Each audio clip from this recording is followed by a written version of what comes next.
Vous écoutez Bookonomicon, le podcast de vos prochaines lectures. Bonjour et bienvenue, je suis Amandine, libraire spécialisée en sciences humaines et en développement personnel. Dans ce podcast, je vais vous parler de mes passions, le livre bien évidemment, mais surtout les livres de psychologie, pop culture, philosophie, les livres sur le féminisme, sur l'écologie et aussi sur les chats. Venez, je vous emmène. Aujourd'hui, nous continuons sur le thème du développement personnel avec une petite touche de spiritualité. Nous allons parler du livre Matin clair, paru chez l'Iconoclaste en 2020 à 17€ et en 2022 pour le format poche, aux éditions Le Livre de Poche, à 6,95€ en Belgique et 6,90€ en France. À propos de l'auteur. Pour ce livre, je vais un peu modifier mes habitudes en vous parlant d'abord de l'auteur. Pedro Correa s'est fait connaître du public en 2019. Docteur en sciences appliquées et ingénieur civil de formation, il a été invité par l'Université de Louvain en Belgique pour le discours de remise des diplômes des ingénieurs en novembre 2019. Ce discours a été filmé et a eu un succès énorme sur internet. Je ne peux que vous inviter à l'écouter, le lien se trouve dans la description. J'ai bien dit que Pedro Correa était ingénieur de formation. Mais avec les années, il a fini par quitter son boulot de cadre bien payé pour devenir heureux, c'est-à-dire photographe. Dans son discours, il parle de sens, de joie, de collaboration, de s'écouter soi-même. Il donne également une statistique qui m'a choquée et qui en même temps ne m'étonne pas des masses.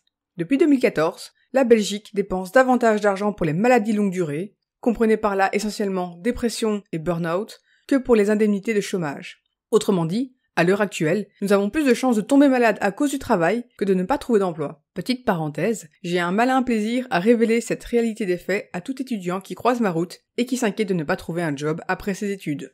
En faisant un discours centré sur le sens et sur la joie, Pedro Correa a lancé un pavé dans la mare. Il est venu bousculer, gentiment mais fermement, les croyances héritées d'un monde périmé, ces croyances qui nous poussent à produire, consommer, faire toujours plus vite. Il nous invite à suivre notre voie, à nous confronter à nous-mêmes, nos choix, nos envies, et surtout à définir ce qui a du sens pour nous.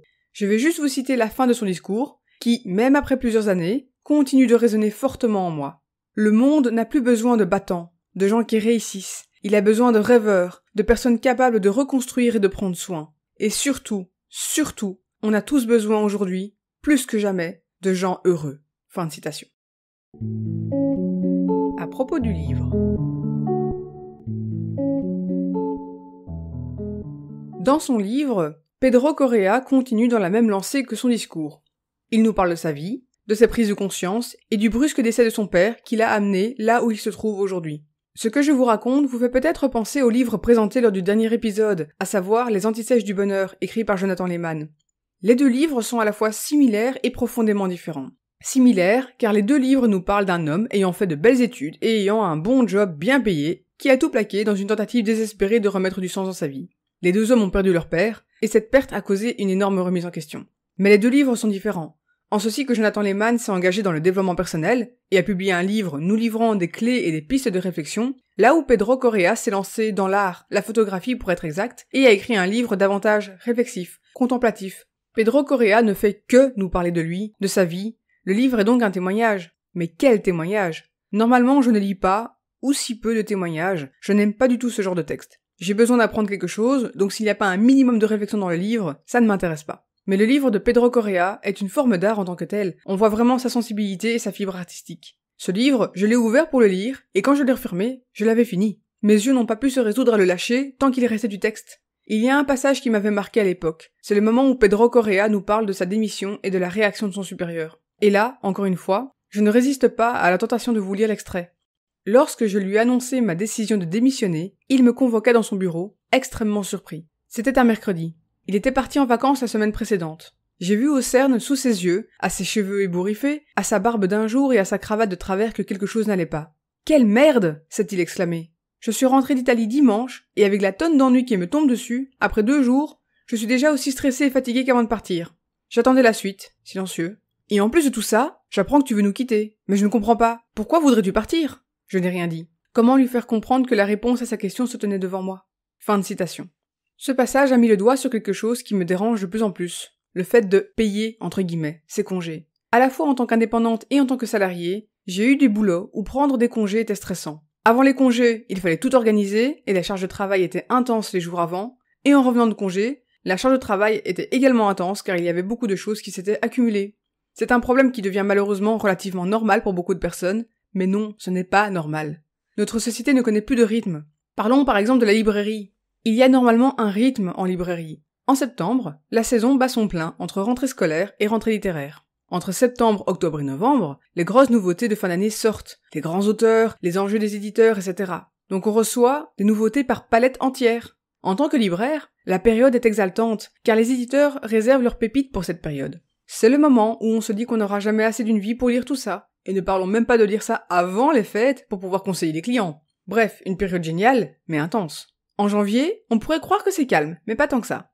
Il y a la petite rentrée littéraire. Bon, c'est déjà la deuxième fois que je parle de rentrée littéraire, mais personnellement, je ne me sens pas concernée vu que je ne suis pas branchée littérature classique. Mais ça reste du boulot pour mes collègues. Et puis viennent février et mars, mois que j'affectionne particulièrement, car il y a beaucoup de nouveautés au rayon féminisme, tout ça pour la journée internationale des droits de la femme le 8 mars. Et puis, entre avril et juin, ça se calme. Juillet est un tout petit mois, il y a très peu de nouveautés. Août, ça revient tout doucement. Et puis on est reparti pour un tour. Je me souviens, alors que je venais d'arriver en librairie, un représentant m'a dit quelque chose qui m'avait marqué. Quand on parle de représentants, ce sont les personnes qui viennent en librairie pour présenter les nouveautés à venir et nous demander combien on en veut pour le magasin. Bref, il venait présenter normalement les nouveautés pour un petit mois, je pense que c'était mars. Et là, il m'a dit, il n'y a plus de petits mois. Avant, on avait de gros programmes pour les fêtes, la rentrée littéraire, mais maintenant, c'est toute l'année que le programme est chargé. Et les chiffres sont là pour démontrer que ce n'est pas que dans sa tête. Le nombre de livres édités augmente chaque année, alors que les achats restent stables. Autrement dit, on produit davantage, mais on ne consomme pas plus qu'avant. Ça augmente la cadence de travail des éditeurs, des fournisseurs et des libraires, sans forcément augmenter le chiffre d'affaires. Il n'y a donc pas plus de moyens pour engager davantage de personnel. On travaille plus pour le même chiffre. Si ça ne concernait que le monde du livre, eh bien soit. Mais non, ça concerne toute notre société. Du coup, il n'est effectivement pas surprenant que de plus en plus de personnes tombent malades à cause de leur travail, qui permet de moins en moins de se reposer, de déconnecter et de lâcher prise. À qui je recommande ce livre ?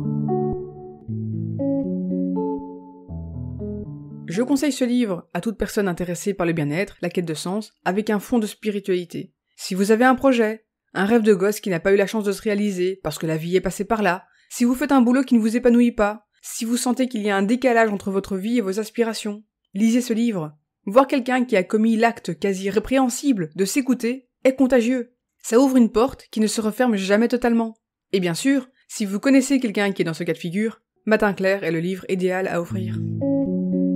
À propos de l'éditeur. Nous avons ici deux éditeurs, l'Iconoclaste pour le grand format et le livre de poche pour le format poche. Parlons d'abord de l'Iconoclaste. Cet éditeur existe depuis 2005, et si je devais résumer sa ligne éditoriale en une phrase, ça serait « publier peu, mais publier bien ». L'Iconoclaste porte très bien son nom, c'est un éditeur qui va choisir des textes engagés, à contre-courant, qui bousculent et qui remettent nos habitudes en question. Attention, on ne vire jamais dans la provocation gratuite, au contraire. Leurs textes sont empreints d'humanité, de générosité et de bienveillance. Parmi les super auteurs réguliers, il y a notamment Christophe André, Thierry Janssen, Mathieu Ricard. Autrement dit, l'Iconoclaste compte dans son catalogue beaucoup de livres sur le bien-être, mais également des livres sur le féminisme. Forcément, ça fait un combo gagnant que je ne pouvais qu'apprécier.